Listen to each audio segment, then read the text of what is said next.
Hey guys, welcome back to the channel. Hey, dry cow lot renovation part 3. She's complete. I'm gonna give it a test run. In the first video, finish up on Thanksgiving, we ended up putting this curb in, laying these bunks in, and then we poured a little concrete down there. And part 2 was ripping this room out, pouring this here, and the idea was rip the room out, let the silage run down here, we build a bunker, scoop up, we turn these blocks, we laid them north and south. They used to go the other way, and that way I have an actual feed alley. I already scraped here. I scraped both sides before I start feeding, and I'm just gonna dump the feed in, dump it in there. This gave me a lot more room, a lot more head to feed. There's a bunch of them down here, and the auger and everything we ripped out, it worked pretty good, but it was just, there's too many and they're getting pushed into it, and I decided I'm just going to dump it in. It's a lot less moving parts. You just got to have a good skid steer, but we got plenty of them. So let's get over here and give this a test run, see if she'll fire up. I ended up making these chutes here out of old soap jugs to give it this kind of angle to be able to kick it. And turn that on. Okay, here she comes. You can see when we started finishing this silo, this is the last one we filled. Dry cow got a little dry on us. That's what you're seeing there. And for the dry cows, we're not too worried about it being too dry, because down here they're not working, they're not giving any milk, they're just relaxing. So we give them dry hay and corn silage. The corn silage is on the drier side. It's not the end of the world. So let's let this pile up. I'm gonna start scooping, feeding, filling these bunkers for them, and we'll see how it works out. Let's go.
Okay, so you've seen the concept here. You gotta wait for that to pile up. I'm gonna go let it down in a minute, but you just dump it in. See, there's one that's a little bull that got in there. Let's get him out. I'm yet to fill these up, and I got them gated off. I'll show you how I let this silo down. There's on a pulley here. It goes all the way up on that unloader, and you just spin it 1, 2, nice and easy. And that'll in turn let the unloader down. It'll spit it out a lot quicker. See it? Picking up. So I'm gonna keep digging in. It's getting dusty, blowing right at you. I don't know what I'm gonna do about that. We're still a work in progress. First time doing this, you're getting to see. So I don't know. Maybe I'm gonna have to get a cab on that thing. I don't know. It's a little more money. I don't know if we'll do that or not. But well, I got these glasses on my head. I get them fed here, then I get over there, finish scraping the barnyard. I'll drop them a couple round bales of dry hay. So I'm gonna get back on board and fill these bunkers up right here.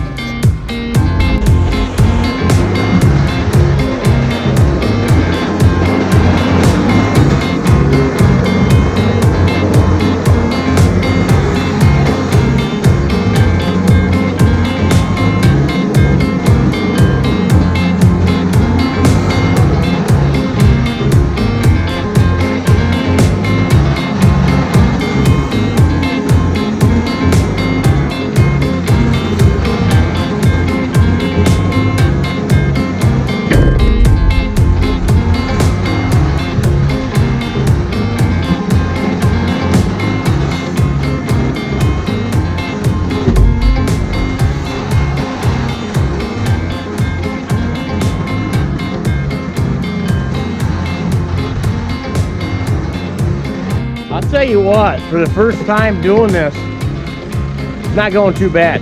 Plenty of bunk space. Half of them down there, it's pretty mild today after having 0 temperature, so they're not real hungry. When it's real cold like that, they'll eat like a son of a gun, and they need it to stay warm. So you can see the ones over there, they're just kind of hanging out. Tell you what, for the first time, I'm pretty happy. I mean, I filled these bunks up, these over here, and this was the idea here. I mean, they're in. This was nothing before. I'm gonna shut this down. I was worried about how long this was gonna take me. Let this pile up. But as long as the silo's working properly, it's not too bad. I got to keep a clean bucket just for this, and I like it. There's plenty of bunk space. That auger before that ran down the other way, there's so many down here, and all we had was this length of these bunkers. Now I've got that whole length of them J bunks. Probably in excess of at least 50 head. So they're all trying to cram in on these bunks, and they're getting pushed in there. I got rid of 2 electric motors. Granted, you're using skid steers and putting hours on it, but it wasn't worth it. If they got pushed into that auger and it was running, that auger don't know any better. It's going to keep going. It cuts one of their legs up. They're never the same, you know. So, and that happened a few times over the course of a year. So you save a couple of them, then make a big return real quick. So there's the other girls. They're just kind of hanging out. They're not even hungry. But this is it. Let me shut this down and we'll go from there.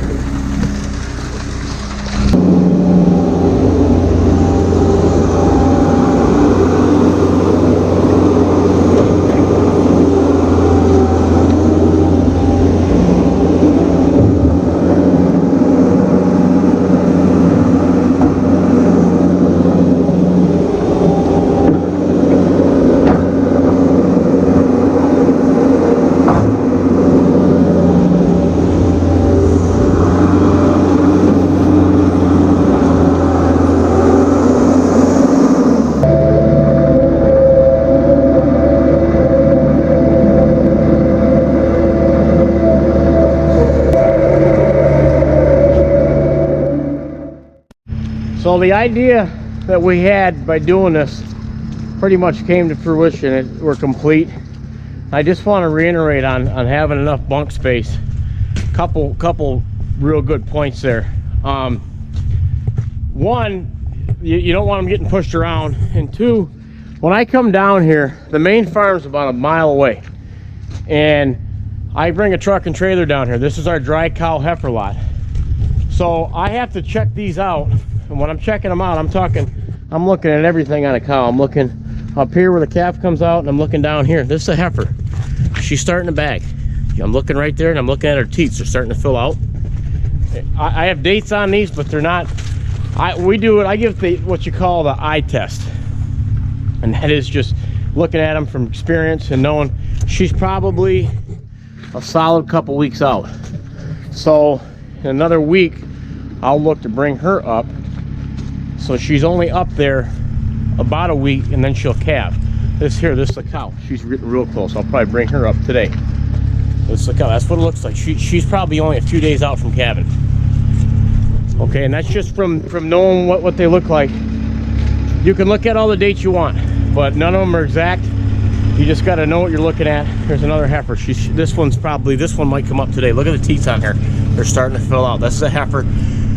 So when I'm lining them up, I don't want them pushing. I want them eating comfortably so I can inspect when I need to bring them up.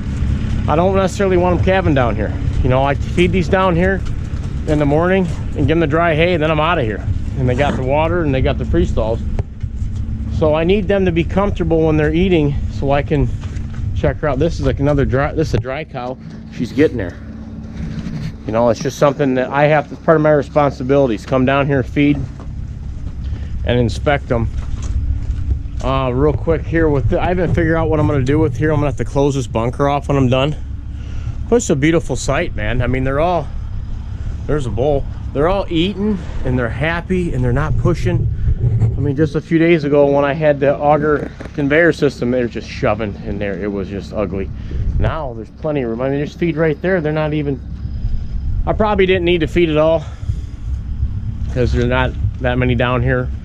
We're not at full capacity anymore. We've you know, renovated it so we're bigger, but I'm filling it up right now. We've got the feed, why not? So anyway, I'm gonna probably have to, we were gonna hang a gate here, but I'm thinking now I got power right here. I'm gonna put a electrical or a fencer right here. I'm thinking about just running a hot wire right here. Here's the wire. Put a hot wire here because you got to keep them out of here. You got to keep them out of. They'll be in there crapping and it'll just be a mess. So a hot wire will probably do the trick. I mean, if you keep them fed and they're happy, they're not gonna be pushing crazy. So, all right, I'm gonna have to check out and probably bring a heifer up and a cow. I got my truck and trailer, and so yeah, that's a lot here. Yeah, that's that heifer. This is how I tell. They're bagging out the back here. There's a lump. You can see up here she's got a slight dilation, but it's at the end when they're getting ready to go. It's the teats. The teats start to fill out. That's the trick. You gotta. Took me a long time to figure this out. Had to learn the hard way. But you go in and day out, you're gonna learn it. And one quick point too. Looking at these every day, it's almost like raising your kids and being around your parents every day. You're not gonna see them a drastic change. You know, someone might come down here, my brother, and be like, "Oh, she's bagging. Look, she looks like she needs to come up." They're looking at her one day. I'm looking at her every day, looking for slight signs every time, and it's not as easy as it sounds. So you got to really you got to watch them and know what they have discharged. Sometimes it's a mucus plug. Sometimes you just got to pay attention. So on that note, I'm gonna get the rest of this scraped up, feed them some round bales, and we'll check back in. All right.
Well, you've seen that's what I'm gonna have to start doing every day.